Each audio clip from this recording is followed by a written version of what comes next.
अड्डा, मैं हूं तमन्ना। इस्लामिक स्टेट का खतरा भारत पर मंडरा रहा है।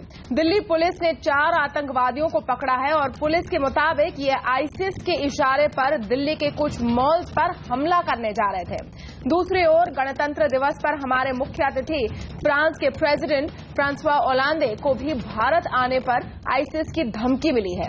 यूरोप में कई मेंबर बना चुकी आईसिस आज दुनिया के सबसे खतरनाक आतंकवादी संगठनों में से गिनी जाती है और इस बात में कोई शक नहीं कि अब इसकी नजर भारत पर टिकी है। आज हम आवाज अड्डा में पूछ रहे हैं कि आईसिस का खतरा भारत के लिए कितना बड़ा है, क्या हम इसको सीरियसली ले रहे हैं और इसके लिए हम क्या तैयारी कर सकते हैं। चर्चा में हमारे साथ शामिल हो रहे हैं आज बीजेपी के नेता जय नारायण व्यास, कांग्रेस के प्रवक्ता अजय कुमार हमारे साथ हैं, सामरिक विश्लेषक सुशांत सरीन, रक्षा विश्लेषक हमारे साथ हैं रिटायर्ड लेफ्टिनेंट जनरल राज कादियान, सामरिक विश्लेषक RSN सिंह और अंजुम मिन्हाज रसूल के चेयरमैन मौलाना दहलवी भी हमारे साथ है। स्वागत है आप सबका और शुक्रिया हमारे साथ जुड़ने के लिए। आप सिंह साहब, सबसे पहले जो मूल सवाल दिमाग में आ रहा है, क्योंकि 1 महीने से कम हुआ है जब हमारे गृह मंत्री राजनाथ सिंह ने कहा कि आईसिस का कोई बड़ा खतरा नहीं है भारत को क्योंकि हमारी फैमिली वैल्यूज ऐसी है, लेकिन हम देख रहे हैं कि एक के बाद एक किस्से सामने आ रहे हैं। वाकई कितना बड़ा थ्रेट है? नहीं, देखिए, जहां तक गवर्नमेंट की तरफ से बयान का सवाल है तो इसको कोई ज्यादा हवा नहीं देना चाहता था। इंडिकेटर्स थे, लेकिन मेरे हिसाब से उन्होंने बहुत मैच्योरिटी से हमारे देश ने इस पूरे फिनोमिनन को हैंडल किया। लेकिन एक विश्लेषक होने के नाते मैं इतना जरूर कह सकता हूं कि वो जो इंडिकेटर्स जो थे जिसको हम थोड़ा लाइटली ले रहे थे, शायद या कुछ कारणों से उसको ऐसा इंडिकेशंस दे रहे थे, वो एक थ्रेट ये हो गया है। और देखिए, 2014 में इन्होंने अनाउंस किया था कि हम बांग्लादेश और इंडिया में हम अपना इन्फ्लुएंस बढ़ाएंगे और इन्होंने जमायते मुजाहिदीन बांग्लादेश से इन्होंने टाई अप किया जी। और उसके बाद से अगर आप पूरे सब कॉन्टिनेंट का अगर आप देखें तो वहां पे इन्होंने आईएस ने वहां पे एक जापानीज टूरिस्ट को कत्ल किया, वहां बांग्लादेश में एक इटालियन टूरिस्ट को कत्ल किया जी। उसके बाद वहां कुछ शिया मॉस्क्स में वो किया। मैं हिंदुस्तान के फुटप्रिंट्स पे बात आऊं। पाकिस्तान में भी देखिए, वहां पे अभी 60 लोगों को खैबर पख्तूनख्वा में पकड़ा गया है। उसके पहले 10 लोगों को सियालकोट में पंजाब में आईएस को ये किया गया था। तो ये, और इंडिया में अगर आप देखें तो इतना बढ़ता हुआ, मतलब अभी आप देखें कि पहले साउथ से हो रहा था, कुछ केरला से हुआ था, कुछ हैदराबाद से हुआ था, रतलाम से हुआ था और अब ये रुड़की का जो वेस्टर्न यूपी में ये आके ये हो गया है, इसका वर्चस्व हो गया है। तो आप देखेंगे कि अभी जितने इंडियन मुजाहिदीन और सिमी के लोग हैं वही रिक्रूट्स जो बेस है इनको ये बहुत एक इम्पोर्टेंट पॉइंट है सुशांत। एक बात तो ये है कि आईसिस जो प्रोपेगेट कर रहा है, क्या उसका अपील यहां पर होगा? और दूसरी बात है, जो out of work retired failed आतंकवादी घूम रहे हैं, जिनकी दुकान बंद हो चुकी है, क्या वो आईसिस में शामिल होने की कोशिश करेंगे? देखिए, एक तो पहली बात ये है कि हम ये माने कि भारत का जो मुसलमान है वो एक अजीब प्राणी है और उसका बाकी दुनिया भर में जो एक लहर चल रही है मुस्लिम समुदायों में या उसके एक छोटे से भाग में, वो भारत में नहीं आएगी। मैं कल ये हमारी गलतफहमी होगी, हम लोग डिनायल में रह रहे होंगे अगर हम ऐसा सोचें। एक मानसिकता है और ये जो लड़के पकड़े गए हैं कल या परसों या जब भी पकड़े गए हैं, इनका अनाउंसमेंट तो कल ही हुआ है, लेकिन ये जो लड़के पकड़े गए हैं इनकी मानसिकता तो वो थी, अब इनकी क्षमता कितनी थी, क्या ये उस तरह के हमले कर सकते थे या इनके क्या कॉन्टैक्ट्स एक्चुअली थे या इनका कितना निर्देशन जो था वो आईसिस, प्रॉपर आईसिस से हो रहा था, ये शायद अभी हमारे को पूरी तरीके से जानकारी नहीं है। तो इसमें इस बात पर मैं थोड़ा आना चाहूंगी क्योंकि आपने काफी एक कंट्रोवर्शियल स्टेटमेंट किया है। आप कह रहे हैं ये जो आम राय बन रही है कि भारत का मुसलमान आईसिस के ट्रैप में नहीं आने वाला है और ये गलत बात है आप कह रहे हैं, तो फिर आप देखिए कि अब तक 2 दर्जन तक केस मुश्किल से मिले हैं। और अगर आप कंपेयर करें यूरोप से जहां छोटी पॉपुलेशन है मुसलमानों की, बाय कंपैरिजन वहां ज्यादा केसेस आए हैं। आपको क्यों ये थ्रेट लग रहा है? तो मतलब बेशक, और इस पर अब हम दूसरों की राय जानना चाहेंगे, डिबेट को ओपन करें, लेकिन सुशांत एक चीज मैं जरा बोल दूं, एक चीज बोल देता हूं। देखिए, आपकी बात बिल्कुल ठीक है। मैं ये नहीं कह रहा कि एक बहुत बड़ा तबका भारत में भी उससे इफेक्ट हो रहा है, लेकिन अगर 160 या 16 करोड़ के पॉपुलेशन में अगर 1000, 2000, 5000 लोग भी इस मानसिकता के और इस क्षमता के हो जाए तो वो यहां पर बहुत कहर ढा सकते हैं। मेरे ख्याल इस चीज से हम नजरअंदाज नहीं हो सकते। अब वो 5000 का जो फिगर है वो 16 करोड़ के साथ में तो बहुत ही छोटा सा फिगर होगा।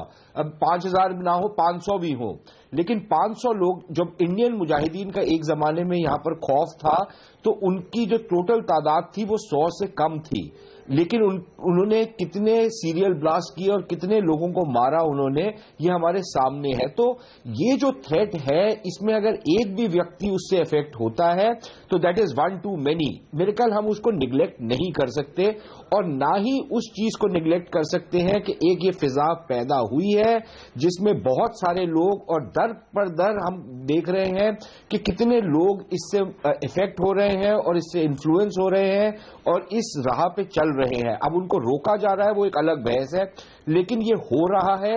इससे हम अपनी नजरें मीचेंगे तो अपने आप को बेवकूफ बनाएंगे। मेरे ख्याल वो गलती होगी। बीजेपी के प्रवक्ता जय नारायण व्यास जुड़े हैं हमारे इस चर्चा में। जय नारायण व्यास जी, यहाँ पर ये सवाल उठ रहा है कि क्या आईसिस के थ्रेट को हम थोड़ा अंडर एस्टिमेट नहीं कर रहे हैं? क्या हम उसको सीरियसली ले रहे हैं, या फिर जो भी कारण हो, पॉलिटिकल हो या जो भी कारण हो, उसकी वजह से हम इसको प्ले डाउन कर रहे हैं, उसको कम बता रहे हैं? देखिए तमन्ना जी, इस तरह की घटनाओं को मैं नहीं मानता कि किसी डायमेंशन में जोड़ना ठीक होगा। न तो ये भी कहना उचित होगा कि हम ठीक से उसको नहीं ले रहे हैं। अगर ठीक से नहीं ले रहे होते तो ये जो लोग पकड़े गए वो पकड़े नहीं जाते।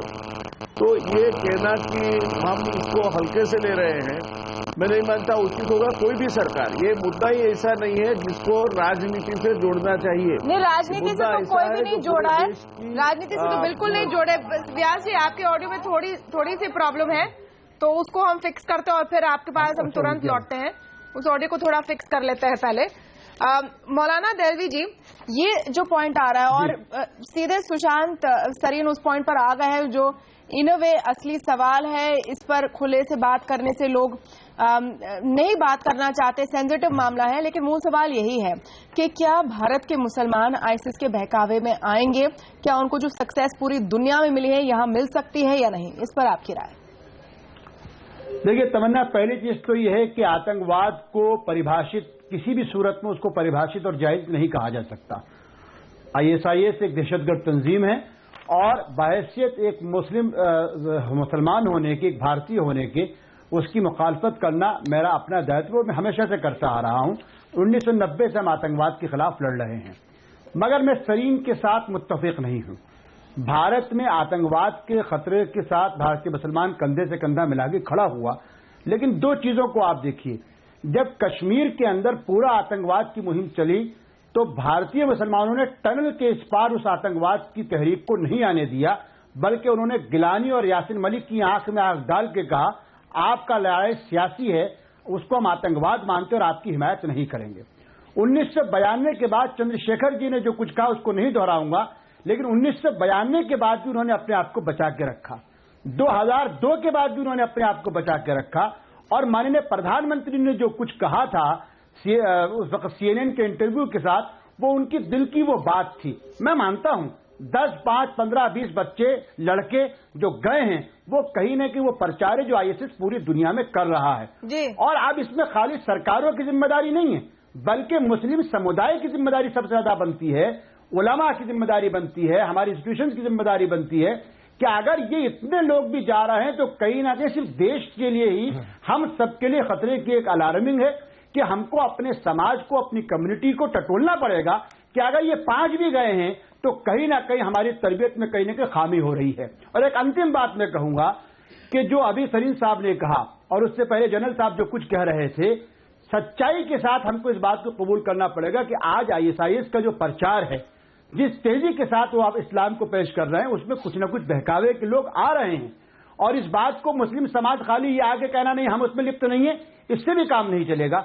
मगर मैं वयाज साहब को सलाम करते हुए उनकी बात को कहता हूं कि आतंकवाद को परिभाषित किए बगैर अब ये वक्त आ गया हम एक दूसरे को ऊपर ब्लेम करें कि नहीं ये कम्युनिटी थी, ये दूसरी कोई नहीं है, ये अलग प्राणी नहीं है। प्राणी हम सब हैं, वसुधैव कुटुंबकम की वजह से भारत के अंदर हम सब ले रहे हैं। हमने सिखों के पूरे आंदोलन को रोक के आज वही लोग हैं जो भारत की गरिमा और हम सब 10 साल तक प्रधानमंत्री तक पहुंचे हैं। हमने एक दूसरे के अंदर क्षमता है और इसी क्षमता के साथ हम इस ISIS को भी यहां रोकेंगे। ये मेरा विश्वास है कि हम सब मिलकर रोकेंगे। धर्म के आधार पर इसको रोकना मुश्किल हो जाएगा। नहीं, आपकी बात बिल्कुल सही है मौलाना दहलवी, लेकिन फिर मूल सवाल है कि किस हद तक हम तैयार हैं और कैसे रोकेंगे। अजय कुमार जी, जो ये पॉइंट है कि भारतीय मुसलमान नहीं प्रभावित हो रहे हैं, अब तक तो नहीं प्रभावित होते दिख रहे हैं, लेकिन जो मॉड्यूल है ISIS का वो सीधे इंटरनेट के द्वारा लोगों तक पहुंचता है। क्या इसका थ्रेट है जिसके लिए हम तैयार नजर आ रहे हैं आपको?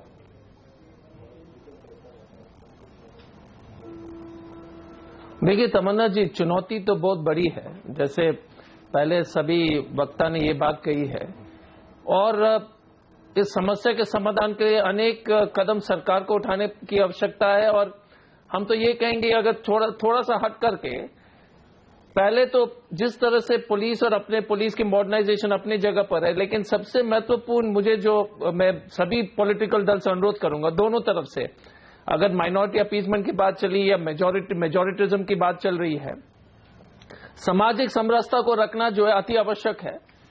और ऐसे कोई कारण नहीं होनी चाहिए जिससे जो है ये सामाजिक समरसता इस देश के जो है जो मूल वसूले हैं उस पर किसी तरह का खतरा नहीं होनी चाहिए। हम जितने भी उसको पुलिसिंग के मामले से जायज या नाजायज कारण से लड़के जोड़ रहे हैं, और जैसे आप अगर आदिवासी क्षेत्र में खासतौर से जहां से हम आते हैं झारखंड की तरफ, अगर आप देख लीजिए आदिवासी क्षेत्र में अगर लोग नक्सलिज्म से प्रभावित होते हैं और हम इसको लॉ एंड ऑर्डर के मामले में देखेंगे, ये उसको विकास के रूप में नहीं देखेंगे या शोषण के रूप में नहीं देखेंगे तो उचित नहीं होगा।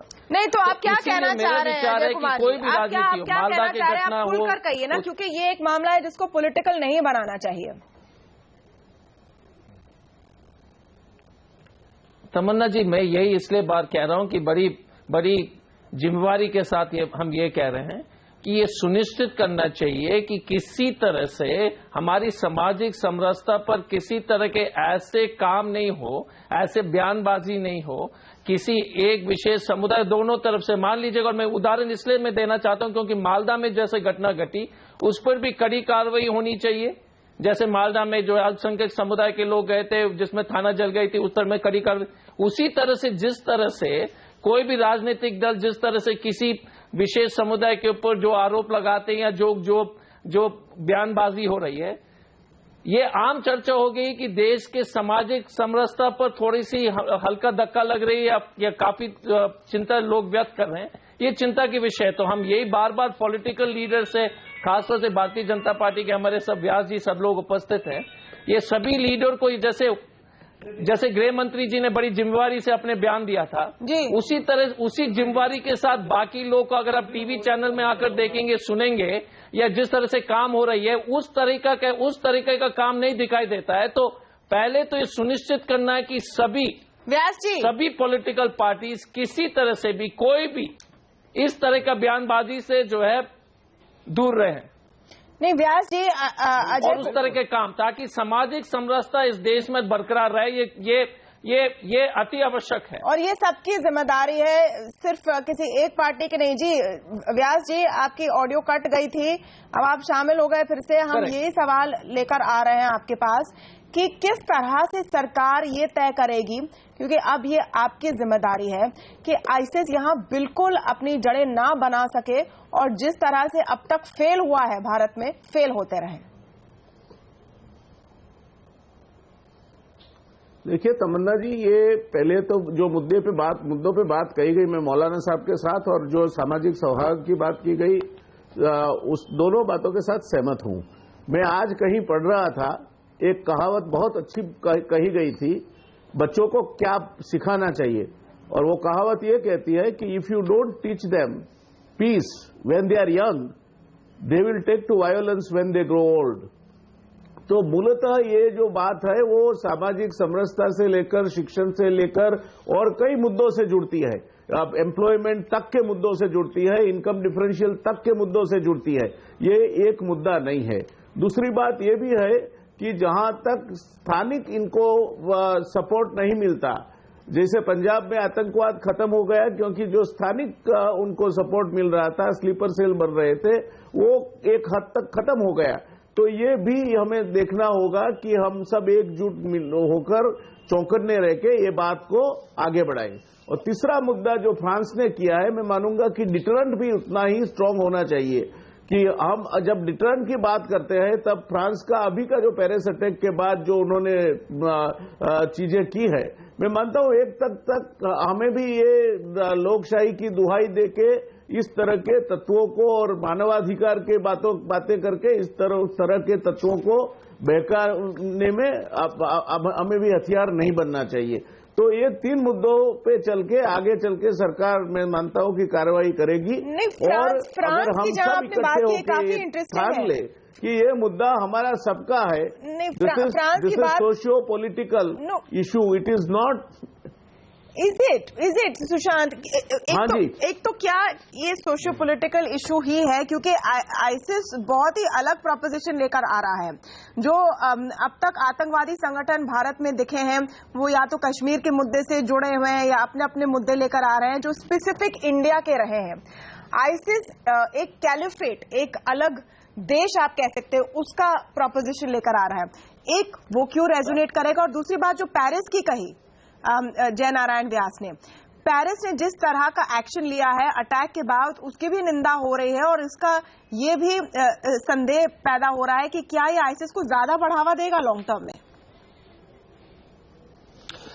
नहीं, देखिए, ज्यादा बढ़ावा तो इस तरह की चीज नहीं देगी, क्योंकि जब ये नहीं हो रहा था तब कौन सा आईसिस रुक गया था, तब भी तो उसका फैलाव हो रहा था।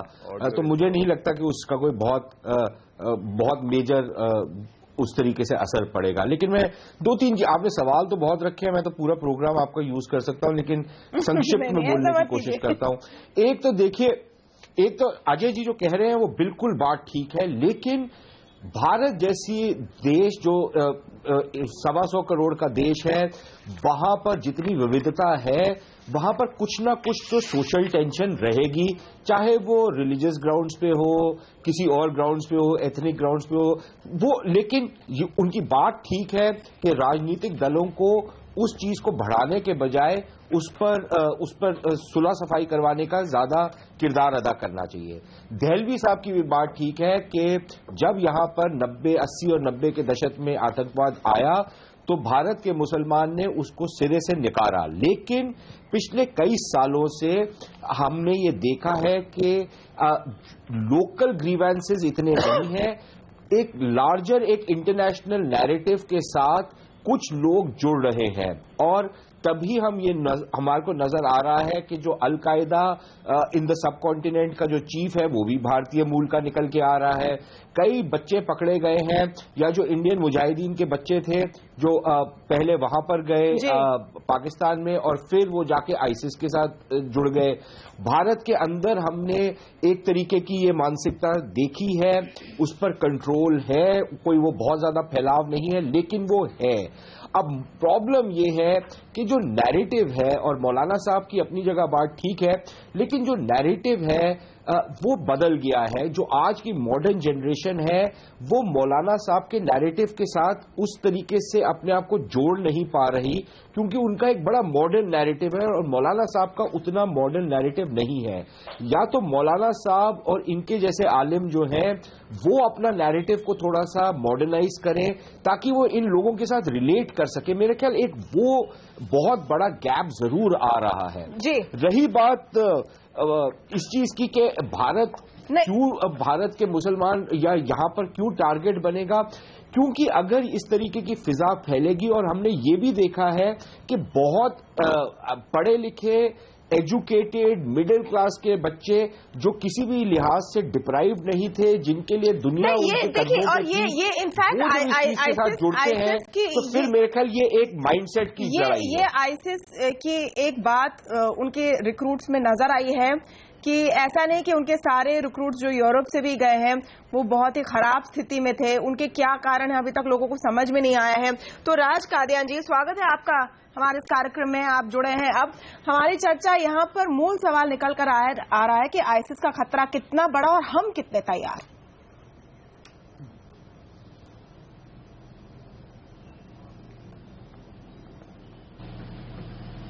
कादियान साहब, आपको आवाज आ रही है हमारी?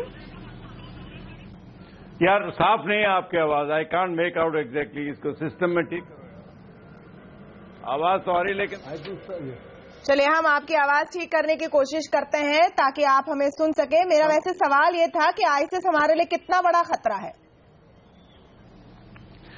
देखिए, आईएसआई एक जो नई संस्था है आतंकवादी, वो सब दुनिया में सबसे खौफनाक, सबसे खतरनाक संस्था मानी जाती है। इनका कोई सिद्धांत नहीं है सिवाय मासूम लोगों की हत्या करके खौफ फैलाने का।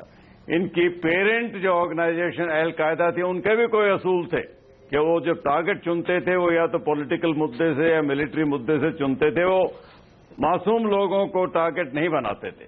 तो आईएसआई अपना प्रकोप फैलाएगी।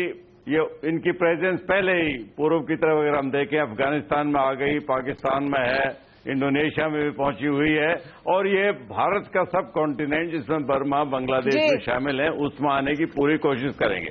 दूसरी बात मैं जो कहना चाहता हूं, आईएसआई का मुद्दा है पूरी दुनिया में इस्लाम की हुकूमत हो। तो जाहिर है वो जब रिक्रूट ढूंढेंगे तो उन लोगों में ढूंढेंगे जो इस्लाम के अनुयायी हैं, जो फॉलोवर हैं।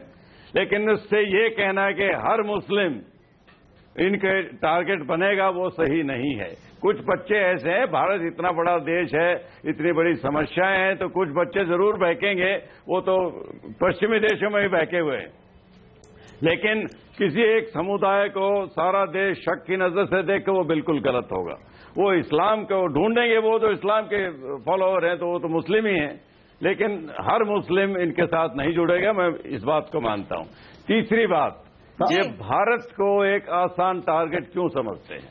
मैं अपना एक दायरे को बड़ा लेना चाहता हूं।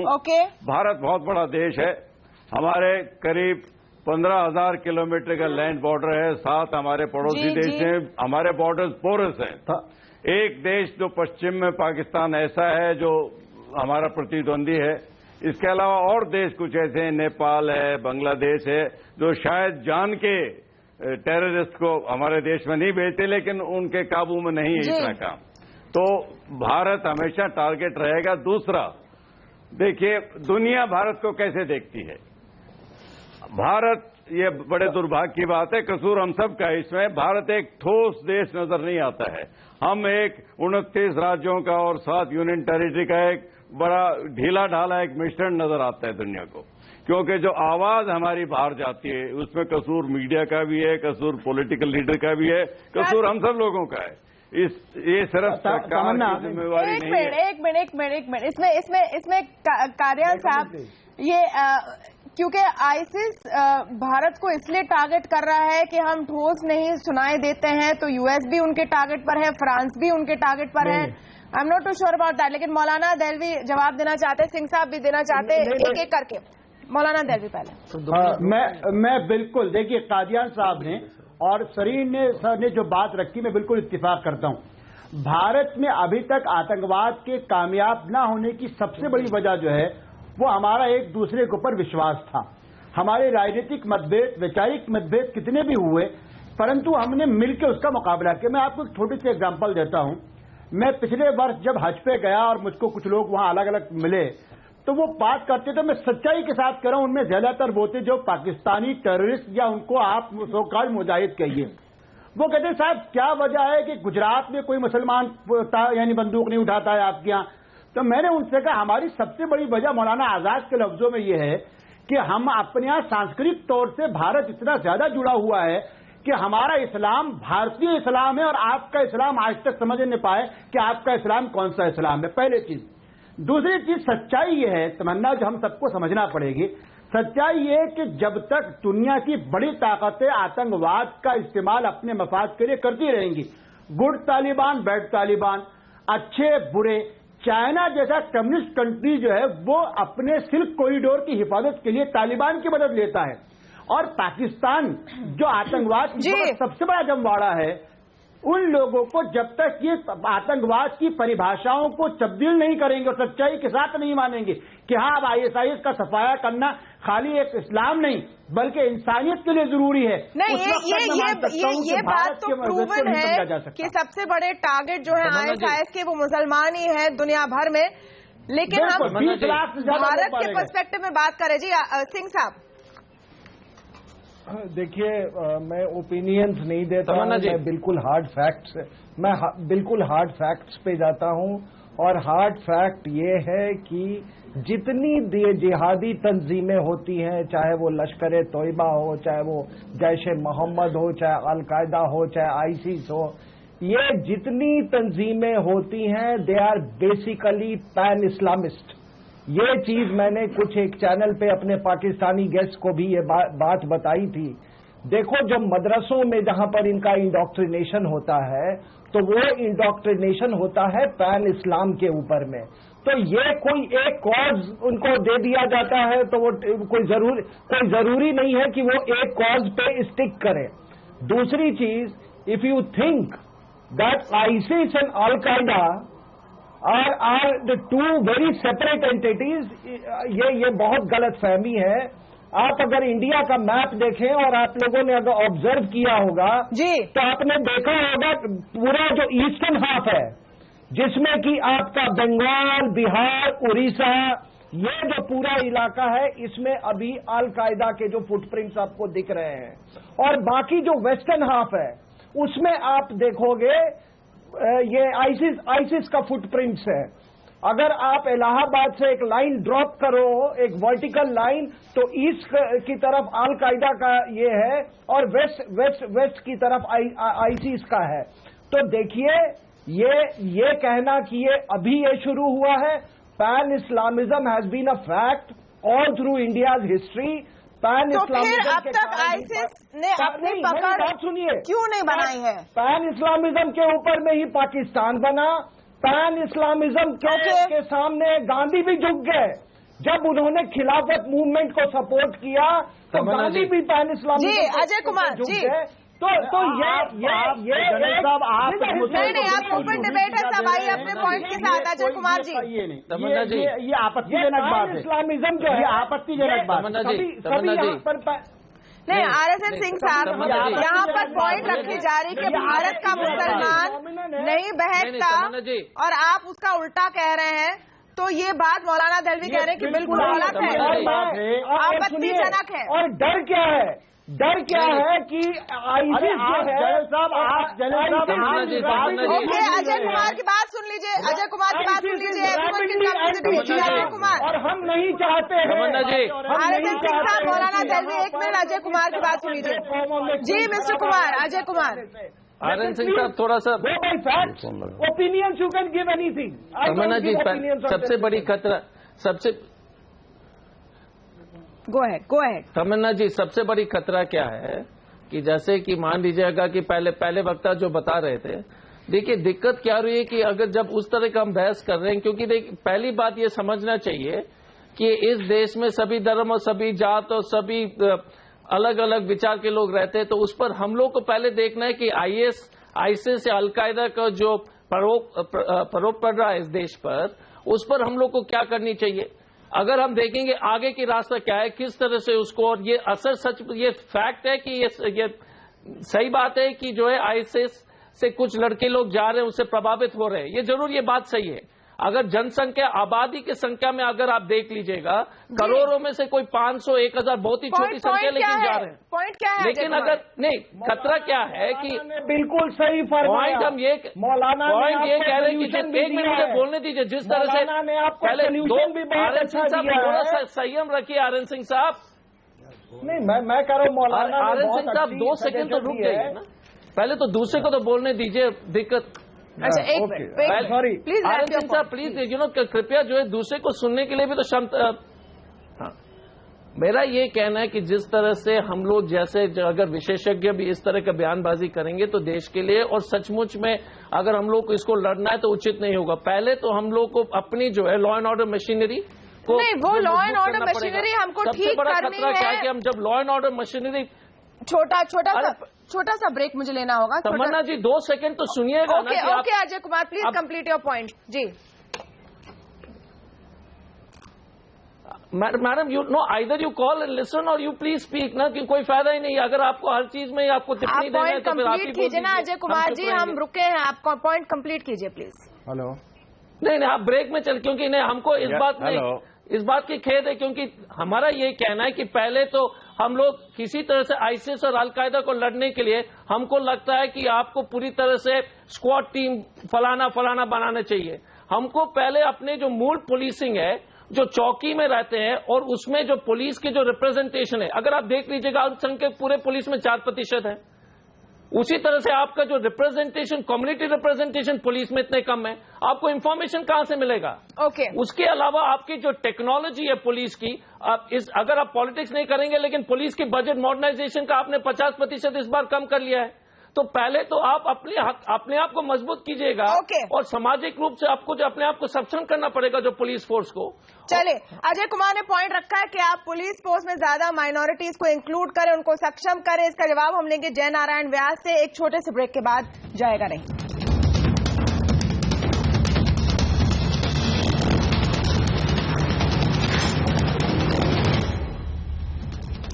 आईसिस का कितना खतरा है? भारत में रेड अलर्ट जारी किया है, क्योंकि एक थ्रेट दिया गया है रिपब्लिक डे के पहले। जो हमारे चीफ गेस्ट है फ्रांसवा ओलांदे, फ्रांस के प्रेसिडेंट, जो उनका बैंगलोर में कॉन्सुलेट है, वहां पर एक चिट्ठी भेजी गई, चेन्नई से वो चिट्ठी मेल हुई। अब ये हमको समझना है कि इसमें हाइप कितना है, ट्रूथ कितना है, कितना सच है, कितना इसको बढ़ा चढ़ाकर हम देख रहे हैं, या फिर जितनी बड़ी और गंभीर समस्या है उसको हम रिकॉग्नाइज नहीं कर पा रहे हैं। इसी पर हम खास चर्चा कर रहे हैं। कादियान साहब, मैं इस पॉइंट पर आना चाह रही हूं। तैयारी वाली हमने कुछ हद तक बात की, लेकिन क्या हम इस बात या इस थ्रेट को रिकॉग्नाइज कर रहे हैं कि आईसिस का एम है भारत के एरिया में जो अलग अलग आतंकवादी संगठन हैं उनको एक साथ लेना चाहता है आईसिस, और साथ में दूसरी तरफ लश्कर-ए-तैयबा से कम्पीट कर रहा है? तो क्या ये भी थ्रेट है हमको कि लश्कर-ए-तैयबा सामने से ज्यादा सक्रिय हो जाएगा, क्योंकि आईसिस अपना दबदबा बनाने की कोशिश कर रहा है? देखिए, आईसिस भी लश्कर-ए-तैयबा से पैदा हुआ है, उनके आपस के मतभेद है, लेकिन जहां तक हमारा ताल्लुक है, हमारे लिए दोनों बराबर हैं। आतंकवादी चाहे वो अलकायदा हो, चाहे वो आईसिस हो, चाहे वो लश्कर-ए-तैयबा हो, हमारे लिए सब बराबर है। जो भी भारत को नुकसान पहुंचाने की कोशिश में लगा है वो हमारे लिए दुश्मन है, नहीं तो फिर हम उसी का शिकार हो जाएंगे। कोई अच्छा टेररिस्ट है, कोई बुरा टेररिस्ट है, ये आपस में मिलेंगे। क्योंकि अभी तक जो तजुर्बा रहा है कि पाकिस्तान को इनकी मदद मिलती रही, पाकिस्तान भारत को नुकसान करना चाहता है, इसीलिए वो टेररिज्म की मदद लेते रहे। अभी तक उन्होंने जैश ए मोहम्मद की, LET की मदद ली है, अभी हो सकता है वो आईसिस की भी मदद लेंगे। उसके लिए हमको तैयार रहना पड़ेगा। लेकिन हमारे लिए एक आतंकवादी है, चाहे वो आईसिस का नजरिए से हमको देखे। मैं इसलिए कर रही हूँ कादियान साहब, क्योंकि तरीके भी अलग हैं। इसके पहले हमारे एक पैनलिस्ट ने कहा कि जैसे पहले इंडॉक्ट्रिन किया जाता था वो तरीका अलग था, अब फेसबुक और व्हाट्सएप इस्तेमाल हो रहा है। तो जय नारायण व्यास जी, ये जो डिस्टिंक्शन है उसको करने की किस हद तक जरूरत है, किस हद तक तैयारी? जैसे अब हम ये कर रहे हैं कि हम ट्रैक करते हैं कि कौन आईसिस में ज्वाइन करना चाहता है, उनको हम पकड़ के काउंसिल कर रहे हैं। क्या एक स्टेप आगे जाने की जरूरत है? हर तरफ से जरूरत है। सबसे पहले तो अगर हमको मैं तमन्ना जी ये कह रहा था कि अगर हम आतंकवाद तो एक बीमारी है, हमने चर्चा में लिए। जी जय नारायण व्यास जी। हाँ जी, मैं ये कह रहा था कि जो मुद्दे अभी तक की चर्चा से उभर के आते हैं उससे कई बातें हमारे सामने आती है। और पहली बात जो आपने कही थी वो बात ये थी कि ये जो आईसिस है उसकी थ्रेट है उससे हमें किस तरह निपटना है। तो मैं मानता हूं कि पहले तो ये थ्रेट है और इससे हमें निपटना है, उसका स्वीकार ये इसकी निपटने से पहली तैयारी है। जो बात कही गई कि जो भी है यहाँ कोई हिंदू मुसलमान, उससे ये बात नहीं जुड़ती। प्रधानमंत्री जी ने भी कहा है और हमारे गृह मंत्री जी ने भी कहा है, इस देश का मुसलमान कहीं कम देशभक्त है, ये बात में कोई दम नहीं है। मगर बात ये भी है कि ये जो खिलाफत की जो पूरी मूवमेंट है वो एक रास्ते पे चलती है और वो रास्ता इनके तरफ जाता है। तो चौकन्ना रह के सबको साथ लेके, सबको साथ मिलके इसका सामना करना होगा।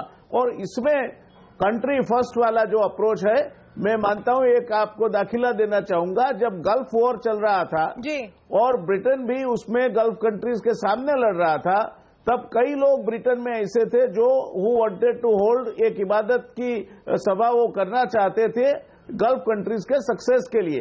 तब ब्रिटिश गवर्नमेंट ने बिल्कुल स्पष्ट किया था कि we are at war with the Gulf countries and anybody praying for their success is a traitor. अब जब तक हम सब में ये भावना नहीं आ जाती कि जो भी, चाहे हिंदू हो, मुसलमान हो, सिख हो, ईसाई हो, जो भी इस काम के साथ जुड़ता है वो देशद्रोही है और उसको देशद्रोही की तरह ही निपटना चाहिए।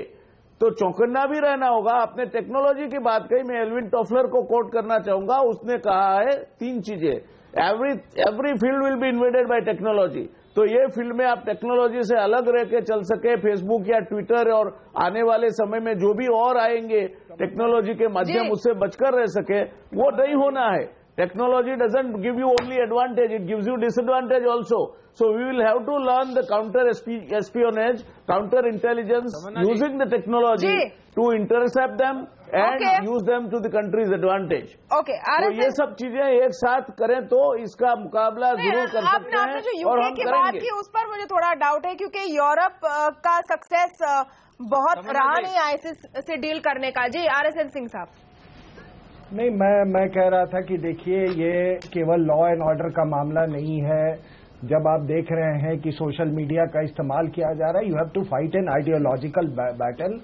और ये सल्यूशन जो मौलाना ने आपको एक बड़ी अहम बात बताई, जो उन्होंने हज का उदाहरण दिया, तो इसका एक ही तरीका है इसको निगेट करने का, या नेगेटिव फोर्सेस को कैंसिल करने का, जो कि मौलाना ने कहा कि ये यहाँ के मुसलमान इस मिट्टी से जुड़े हुए हैं, यहाँ के मुसलमान के पूर्वज और हिंदू के पूर्वज एक थे। तो अगर आप ये थीम लेके आप चलोगे तो ये सारी गंदी हवाएं जो आती हैं पश्चिमी एशिया से, वो सारी हवाएं रुक जाएंगी।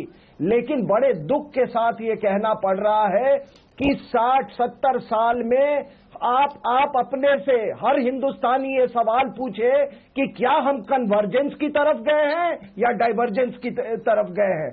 तो मौलाना साहब ने बहुत ही, मेरा भी यही मौलाना देहलवी जी, देखिए बिल्कुल मैं आपकी बात से इत्तेफाक रखता हूं। और मेरा कहना यह है, तमन्ना, सच्चाई की बात यह है कि भारतीय मदरसों के अंदर सिर्फ 4% मुसलमान पढ़ते हैं।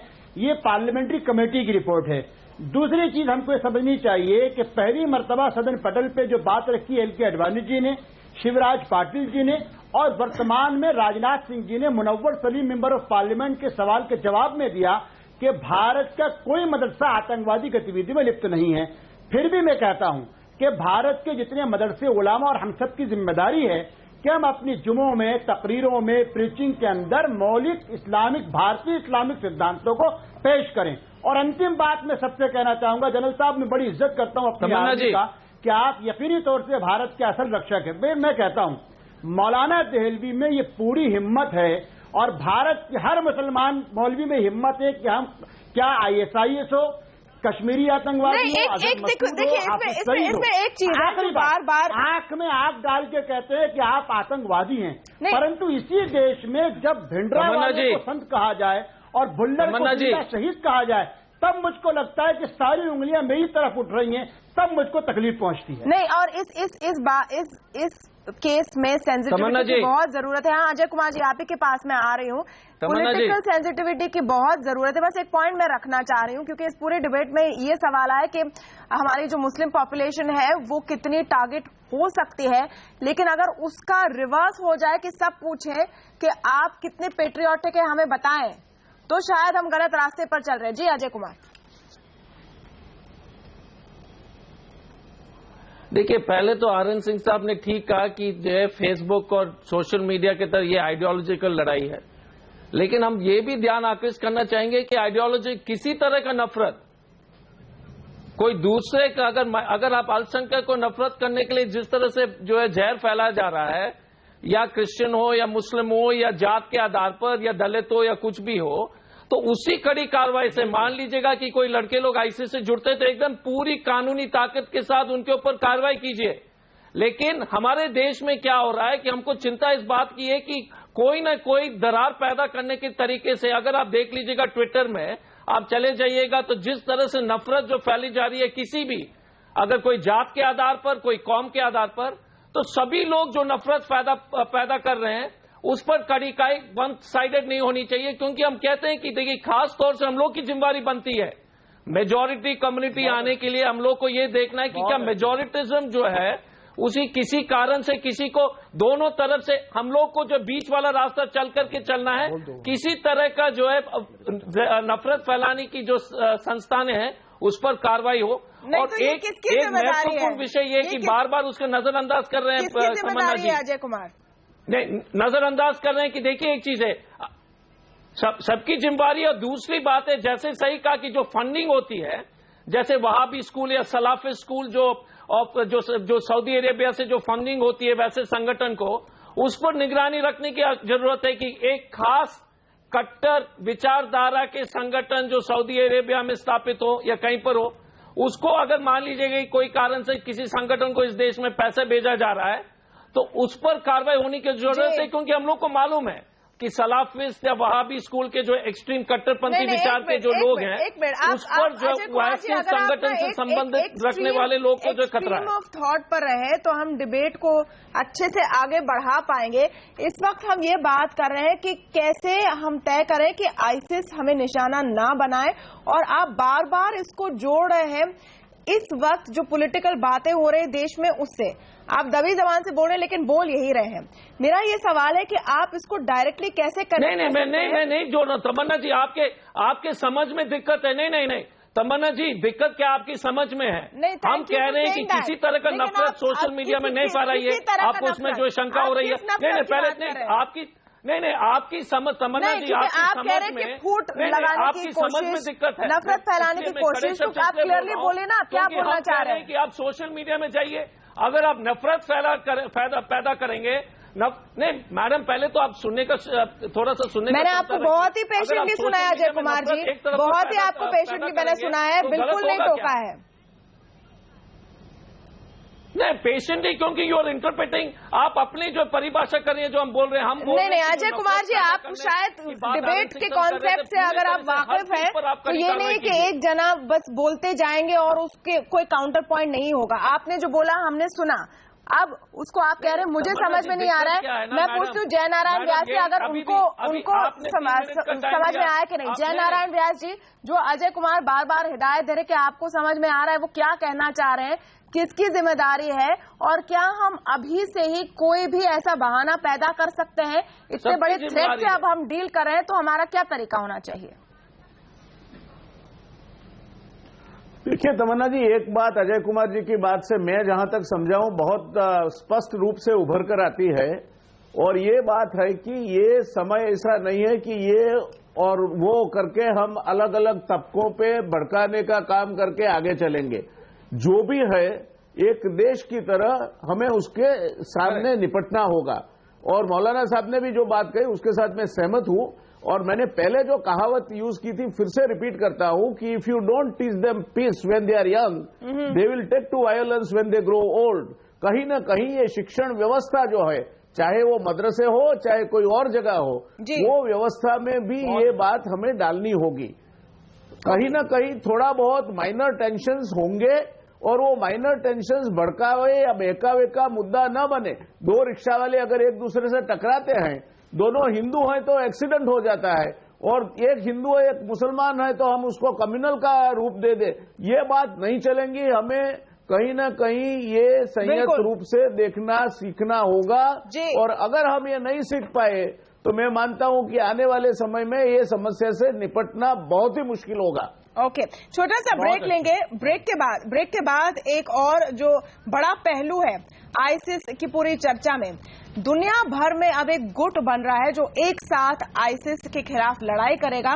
क्या भारत उस ग्रुप का हिस्सा बनेगा? अगर बनेगा तो उसके क्या इंप्लीकेशंस होंगे, इस पर हम चर्चा करेंगे ब्रेक के बाद।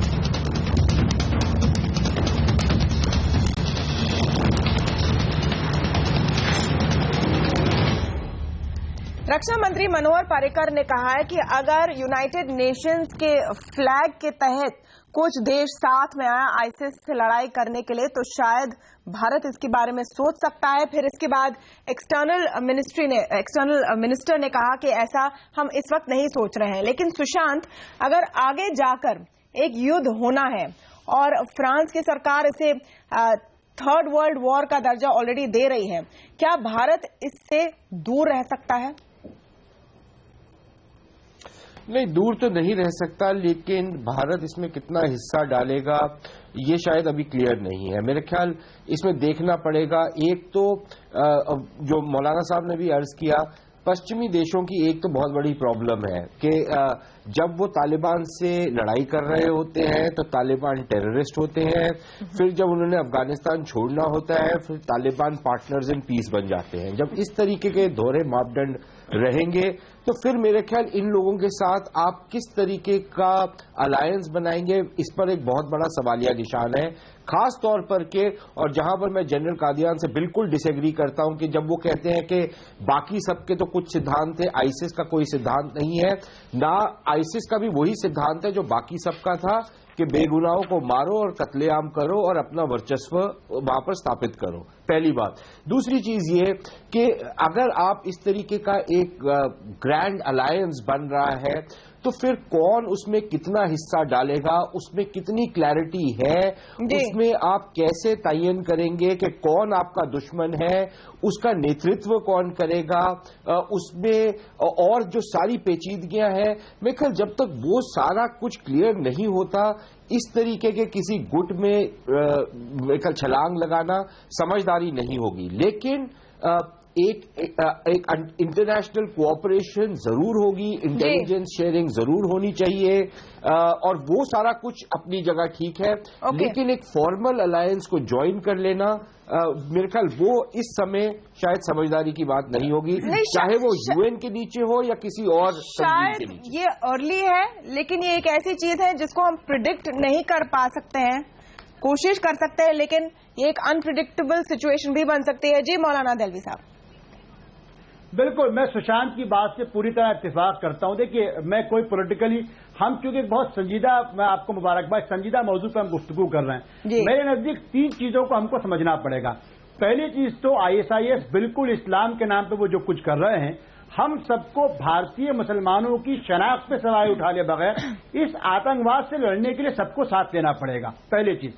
दूसरी चीज, हमको ये बात माननी पड़ेगी, सुशांत मुझसे बिल्कुल तजर्बेकार एनालिस्ट हैं, उनको ये मानना पड़ेगा, मुझको भ्रम उस वक्त होता है इन सारे जितने भी ये बड़े बड़े ये गुट बन रहे हैं, इनको ये मालूम है कि एबटाबाद में उसामा कहाँ है, इनको ये मालूम होता है कि कद्दाफी किस नाले में है, इनको ये मालूम होता है कि आप सद्दाम किस गड़े में है, परंतु टेक्नोलॉजी के ये मास्टर लोग ये नहीं बता पाए कि बगदादी अभी तक कहाँ है। तो कहीं ना कहीं जो इनके हित हैं वो उनको देखना पड़ेगा। और तीसरी चीज, अब विश्व को भारत की इस बात को समझना पड़ेगा कि आतंकवाद के लिए अगर अमेरिका को ये इख्तियार हासिल है, फ्रांस को ये इख्तियार हासिल है, कहीं पे भी जाके बमबारी कर ले, तो अब हमको भी ये पूरी तरह इख्तियार हासिल है कि ऑक्युपाइड कश्मीर के अंदर जो शिविर चल रहे हैं, जो भारत के ऊपर लगातार हमले करते हैं जी, उनको जब तक नष्ट करके हमको सबको पैगाम देना पड़ेगा।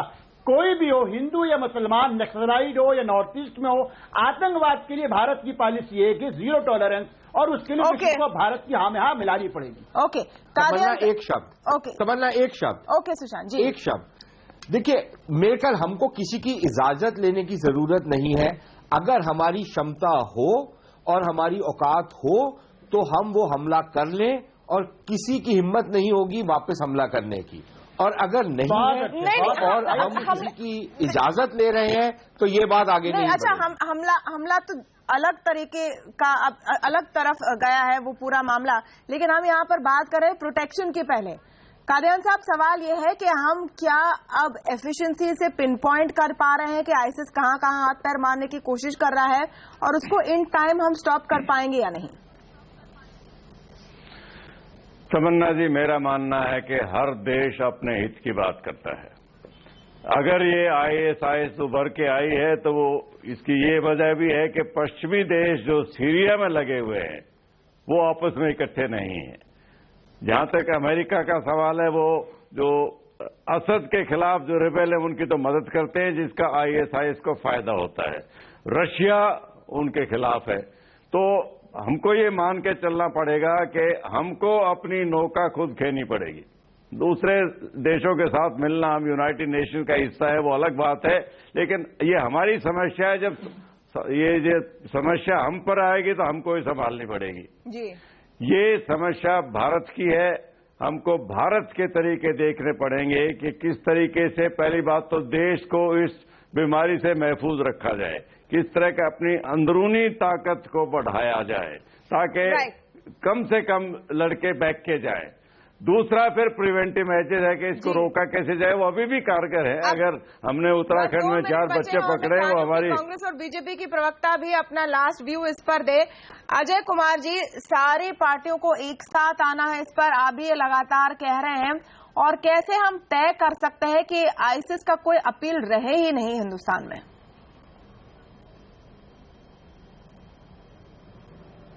देखिए, पहले तो हर चीज में जो है तमन्ना जी, आपको जो है एक पुलिस के मशीनरी को मजबूत करना, टेक्नोलॉजी के माध्यम से, फिर ये काउंटर टेररिज्म सेंटर्स की जो क्रिएशन जो थी, जो चिदम्बरम साहब के समय में जो प्रपोजल आया था, उसको लागू जल्द से जल्द हो जाए। पुलिस में जो है अलग अलग समुदाय के लोग, अलग अलग सोशल वर्क के लोग को उसमें शामिल किया जाए, ताकि हमारी पुलिस फोर्स समाज जैसे उसी की परिचाया होनी चाहिए। और जहां तक जो सोशल मीडिया में कोई भी संगठन, आपने हमारी बातें को गलत समझा था, मैं किसी पर निशान, मैं तो बोल रहा हूं कि जो भी आईसिस वाले जो विचारधारा रखते हो या किसी तरह का जो है समुदाय के बीच में नफरत पैदा करने पर सरकार की परम फर्ज है। और मुझे पूरा विश्वास है कि सरकार उन वैसे लोगों के ऊपर कड़ी से कड़ी कार्रवाई की जाएगी, जैसे व्यास जी ने कहा था। हमारा ये कहना है कि किसी तरह का नफरत जो है दूसरी तरफ से नफरत बढ़ जाती है और देश के लिए हानि होगी। हमारा यही कहना इस बात पर था, आपने जो है गलत समझा। तो पुलिस को मजबूत करना और मेन स्ट्रीम और ये नफरत जो है किसी तरह से सोशल मीडिया पर डील करने के लिए हमें एक कदम आगे जाना पड़ेगा, क्योंकि एक नया तरीका है आतंकवाद का। क्या उसकी तैयारी जोर शोर से चल रही है? देखिए तमन्ना जी, ये कहने के लिए तो मैं सक्षम नहीं हूं। मैं मानता हूं कि किसी भी सरकार, जैसे अजय कुमार जी ने कहा, मैं ठीक उनके साथ सहमत हूं कि चाहे कोई भी सरकार रहे, वो सरकार कभी देश के हितों के साथ खिलवाड़ नहीं करेगी। तो मैं मानता हूं कि जो भी करना चाहिए सरकार कर रही है और करती रहेगी। चलिए, और आने वाले समय में बहुत शुक्रिया। आज छोटा सा एग्जाम्पल देना चाहूंगा सेंसिबल और कोऑपरेटिव डिबेट के लिए। मेरा समय समाप्त हुआ है मौलाना दहलवी साहब, लेकिन आप सबका बहुत बहुत शुक्रिया। तमन्ना 10 सेकंड जी बोलिए दहलवी साहब जी।